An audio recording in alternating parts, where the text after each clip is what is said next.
On February 6, 2026, a place that had never locked its doors finally did. For 11 straight years, Griffin's General Store in Apopka stayed open. Holidays, storm warnings, power outages, it didn't matter. The lights were on. The grill was hot. Someone was behind the counter with a smile until around 8:55 p.m. That's when officers from the Apopka Police Department rushed to West Michael Gladden Boulevard after a call came in. What they found inside wasn't a robbery. The cash register was untouched. No shattered glass. No forced entry. Just silence. And two bodies lying on the floor. Blood pooled beneath the fluorescent lights of a neighborhood store where everybody knew your name. A place where customers came for breakfast sandwiches and left with inside jokes. A place that felt safe, familiar, routine. That Friday night, routine shattered. Because the person responsible wasn't some mass stranger. It wasn't a random act. It wasn't a late night stick-up gone wrong. It was family. And that's what makes this story hit different. Tonight, we're stepping into a case that left an entire community stunned, confused, and asking one question that still doesn't have a satisfying answer. How well do you really know the people closest to you? Welcome to the True Crime Shadow. If you're new here, this is where we uncover the stories that sit in the dark corners of real life. The ones that don't come with easy explanations. If you value deep, thoughtful true crime told with respect and truth, take a second to subscribe and join the community. Because what happened inside that store wasn't just a tragedy. It was a warning. And to understand why that store finally closed its doors, we need to talk about the woman who kept them open. Schenita Swift wasn't just an employee at Griffin's General Store. She was part of its foundation. When the doors first opened more than a decade ago in Apopka, she was there. 11 years. No breaks in service. No drama. No complaints. Just consistency. Her friends called her Nita Bug. And if you've ever known someone with a nickname like that, you already understand the energy. Warm, playful, the kind of person who didn't just remember your order. She remembered your life. She'd ask about your kids, your job, your mama's surgery, and somehow, even on your worst day, she'd make you laugh before you walked back out those doors. Regulars said they sometimes drove out of their way just to see her behind the counter. Not for the food, for her. In a promotional video for the store years earlier, you can hear the pride in her voice. She talks about the breakfast, the seafood, the barbecue weekends. But what really stands out isn't the menu. It's how much she believed in that place. She wasn't clocking in. She was building something. Creating a space that felt safe and familiar in a world that doesn't always feel that way. Her boss described her as dependable. Always on time. No issues. No conflicts. She came in, got to work, handle business. Customers described her as generous, uplifting. One friend said, "To know Schenita is to love her." No fallouts, no arguments, no messy circles. That's rare. She was also a mother, a daughter, a sister, someone's safe space, someone's daily routine, someone's source of light in small, ordinary moments. And that's what makes this harder to process. Because when someone who lives loudly, kindly, openly like that is suddenly gone, it doesn't just feel tragic. It feels impossible. There are no known enemies, no public conflicts, no dramatic storylines playing out online. If you asked the people who knew her best whether they feared for her safety, they would have looked at you like you were crazy. But here's the part nobody wanted to look at too closely. She did have tension in her life, not with customers, not with coworkers, with family. And sometimes the people who know you best are the ones who carry the deepest history with you. He walked into rooms loud, laughing, playful, the kind of man who made his presence known before he even sat down. Ezra Swift, known around parts of Apopka as country, he wasn't invisible. People remembered him, some with smiles, some with hesitation. To his daughter, he was her father. To old friends, he was the jokester, the guy who would crack on you, roughhouse a little, then laugh it off. One former partner described him as playful, always ready with a comment. If he saw you, he'd make sure you knew it. But there was another side to his story. Unlike his sister, whose life moved in steady routine, Ezra's path was unstable. Public records show a history of arrests tied to drug possession and robbery. There were stretches where he didn't have consistent housing. Periods of homelessness became part of his reality. That doesn't define a person entirely, but it does paint context. 2 siblings, same last name, completely different trajectories. While Schenita built trust behind a counter for 11 years, Ezra struggled with structure. While she created community, he seemed to move on the edges of it. And when he showed up at Griffin's general store, people noticed something else: tension. Store owner Maurice Griffin later acknowledged that when Ezra came around, the 2 siblings bumped heads. Nothing violent. No police reports. No scenes that drew attention from neighbors. Just friction. The kind families sometimes normalize. The kind people shrug off with, "That's just how they are." But tension is rarely random. It comes from history, from shared memories, from unresolved wounds. And here's where the psychology gets complicated. You can be someone's loving father and still be someone else's source of stress. You can be charismatic and still be unstable. You can be loved deeply and still be struggling quietly. After the tragedy, his daughter spoke publicly, defending both her father and her aunt. She said they were kind people, loved people. She admitted she never saw signs of anything spiraling.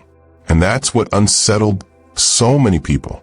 Because when a person with a visible criminal history commits violence, some assume they should have seen it coming.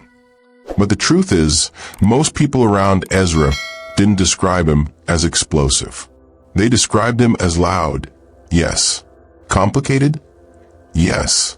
But not dangerous in a way that felt immediate. Still, instability matters. Risk factors matter.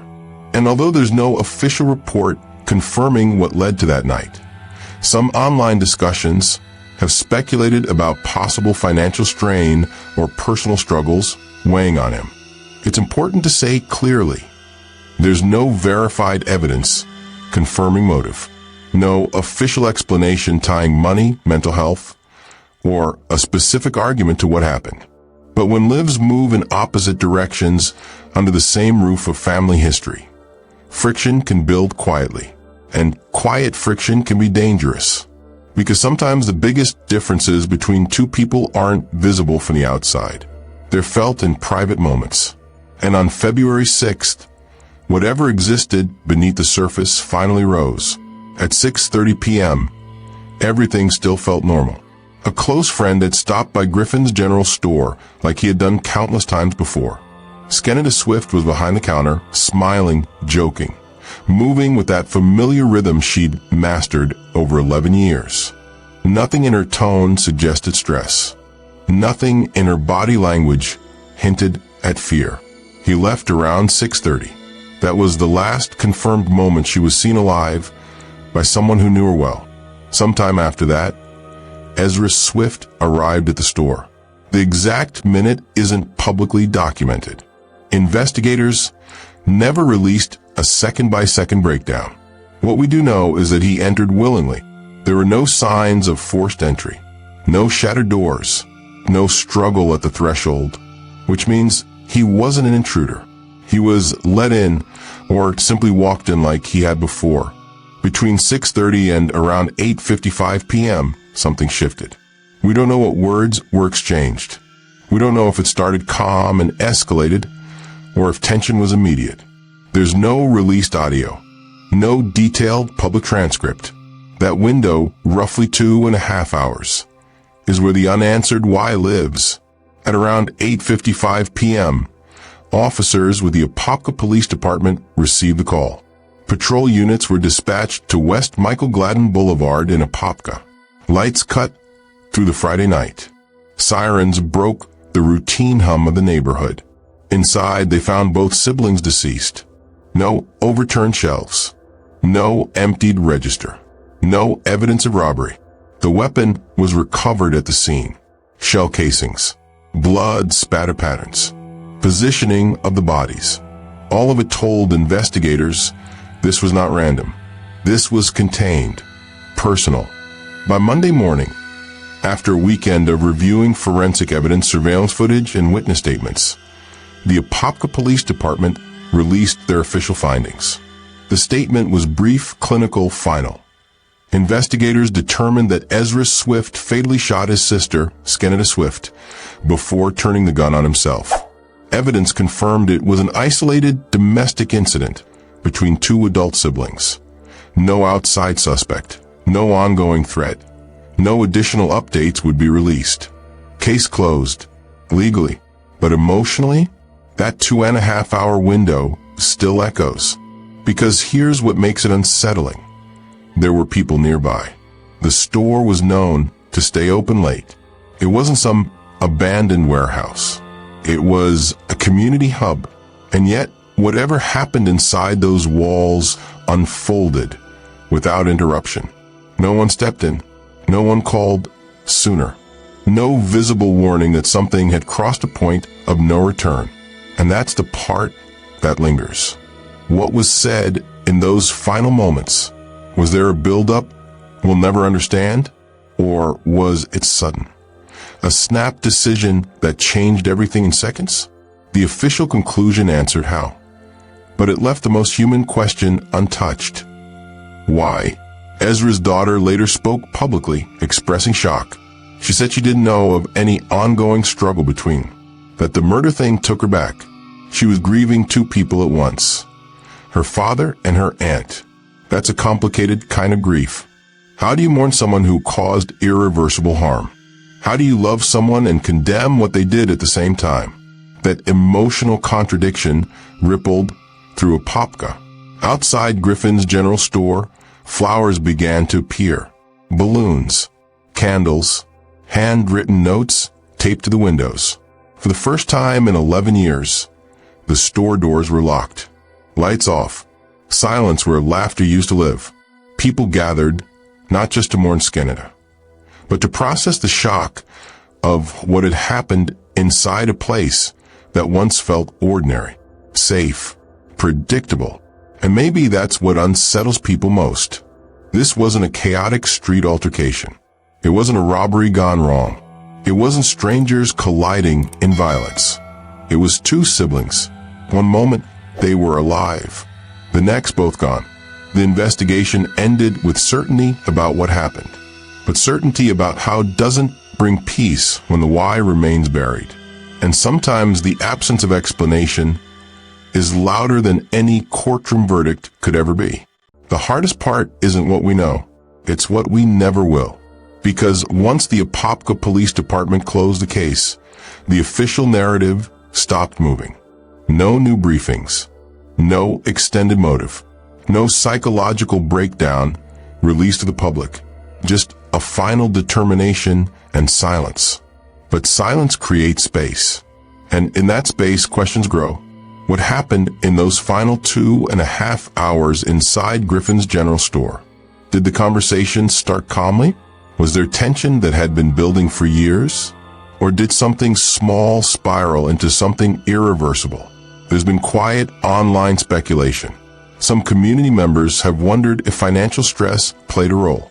Others have suggested possible family disagreements that were never public.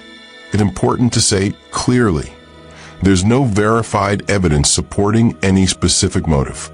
No official documents pointing to debt, threats, or prior police calls between them. But when tragedy strikes without warning, people search for patterns. That's human nature. Those who knew Schenita Swift described her as warm, steady, grounded. A woman who showed up for people.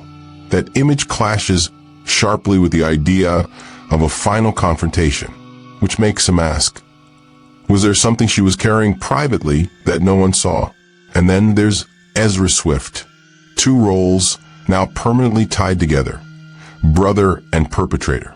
father, and the man responsible. Was there a breaking point? A personal struggle hidden behind normal routines? A mental health battle that never reached the surface? Again, there's no public confirmation of any diagnosis or documented crisis. But when someone makes a decision that ends two lives, people naturally wonder what internal storm led there. And here's the part that lingers in the community of Apopka.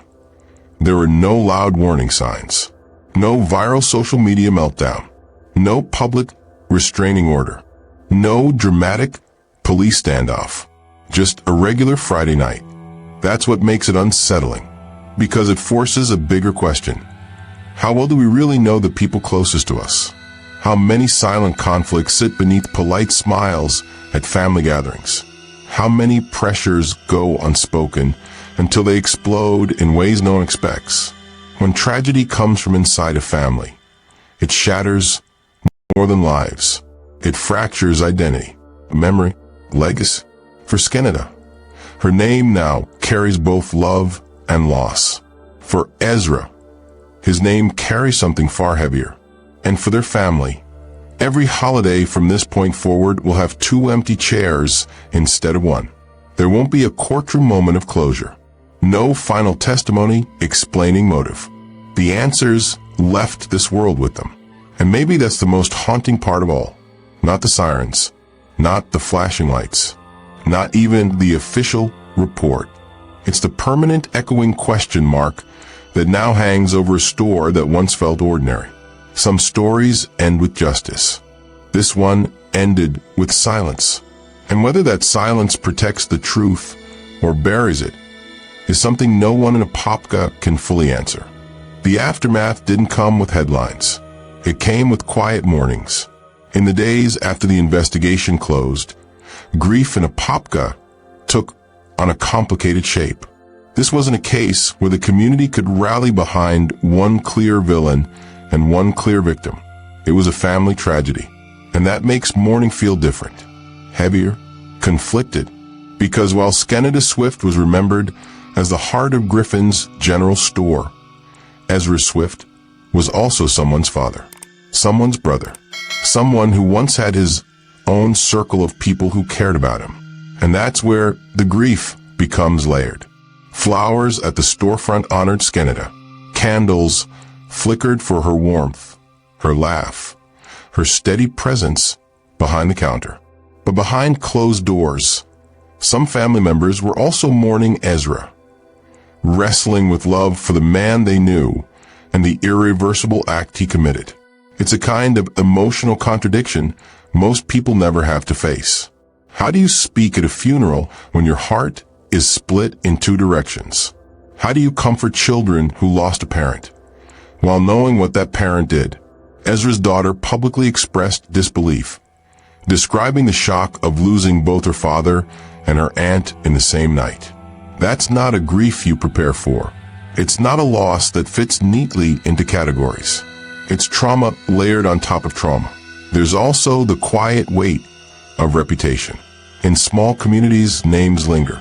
The Swift name now carries 2 stories at once, one of kindness and one of violence. For relatives, that dual legacy can feel suffocating.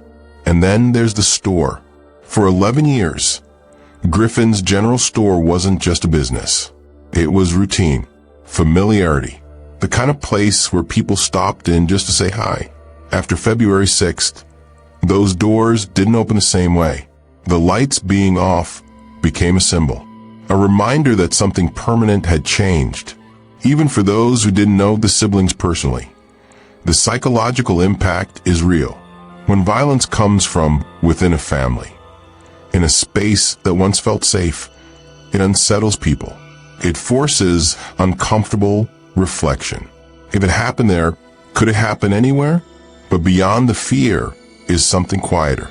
A collective attempt to understand the complexity of human behavior.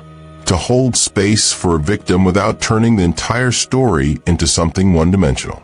To acknowledge harm while recognizing that tragedy can sometimes stem from brokenness we never saw coming. No one is excusing what happened, but many are trying to process it without hatred consuming everything else. Because, in the end, 2 lives are lost, 2 futures erased, 1 family permanently altered, and the ripple effects will outlast the headlines.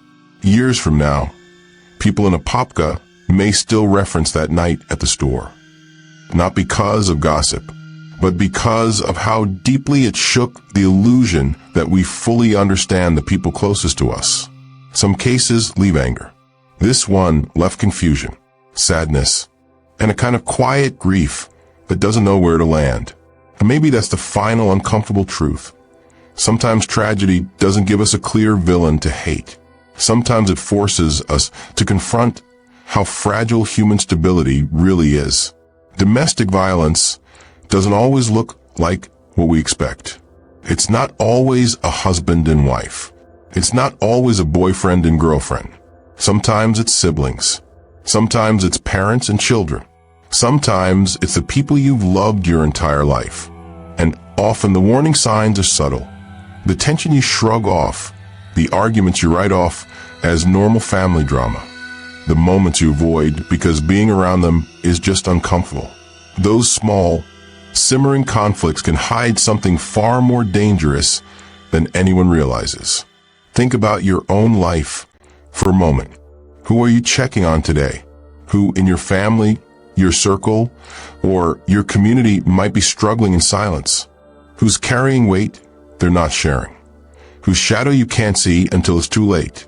The people we love the most can sometimes hurt us the worst, not because they want to, but because pain and struggle can build quietly, invisibly, until it explodes. Schenita Swift didn't deserve what happened to her. Nobody does. And by paying attention, reaching out, and asking the hard questions, we might prevent the next tragedy before it starts. This is the True Crime Shadow. Stay aware, stay compassionate, and remember, sometimes the danger is closer than you think.